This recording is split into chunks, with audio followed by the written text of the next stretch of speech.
recovering methanol from glycerin.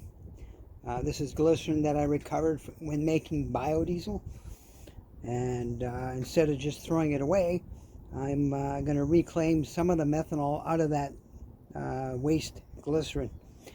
And basically, I have an old water distiller. It's an old stainless steel tank with a heating element in it, and then there's a fan with a cooling coil. And basically I'll pour this glycerin in the tank. I'm going to fill the tank about halfway, and then I turn it on, put the lid on, turn it on, let it heat up.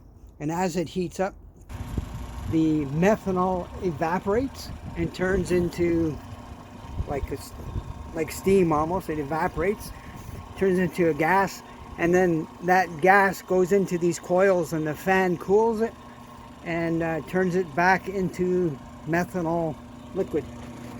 And then that just comes out of the tube on the bottom, and looks like I'm able to recover, haven't fully calculated yet, I'm going to say 30 to 40% of the methanol out of the glycerin. So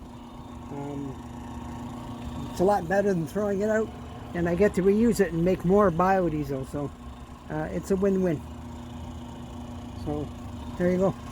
But please, if you're going to do this, do it outdoors. Okay, the gas, the vapor is very, very flammable, explosive, and the liquid itself is very flammable, and it's a hazard to breathe that in as well. So please, if you're going to do this, do it outside.